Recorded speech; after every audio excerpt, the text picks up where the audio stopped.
Hello viewers, আপনারা দেখরা যে এখানে এই একটা ইনকিউবেটর। আসলে আমরা নবীগঞ্জের যে অত্যন্ত ভালো মনের একজন মানুষ, আমরা প্রিয় চাচা রাসেল চাচা। তো চাচার কাছ থেকে কিন্তু আমি ইনকিউবেটরটা সংগ্রহ করাত গেছি তাইনের বাড়ির। তো সংগ্রহ করে আনছি। চাচা কিন্তু আবার তাই বড় একটা মেশিন আনছেন 1800 ডিমের, আর আমি যেটা আনছি এটা 600 ডিমের। আপনারা দেখরা আমি ব্যান গাড়ি দিয়ে নিয়ে আইতাছি আমার বাসার সামনে আইনটা কিন্তু এখন আমি ইনকিউবেটরটা নামাইমু। আমার একটা ইনকিউবেটর আছিল, যেটা আছিল এটা ছোটো, এই 700 ডিমের। তো এটা 600 ডিমের। তো এটার মাঝে আমি 200 ডিম বেশি বলন ফুটাইতাম পারবো। আপনারা দেখরা এখন আমি আমার বারান্দার তৈছি, আমি একটু পরে নিয়ে আমি সেটিং করবো আমার যেখানে আমি রাখবো স্থায়ীভাবে।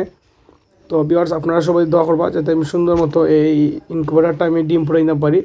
আর আমি অত্যন্ত ধন্যবাদ দিলাম আমার রাসেল চাচারে, তাই কিন্তু অত্যন্ত খুব ভালো মনের মানুষ, তাই আমার মেশিনটা দিছুন।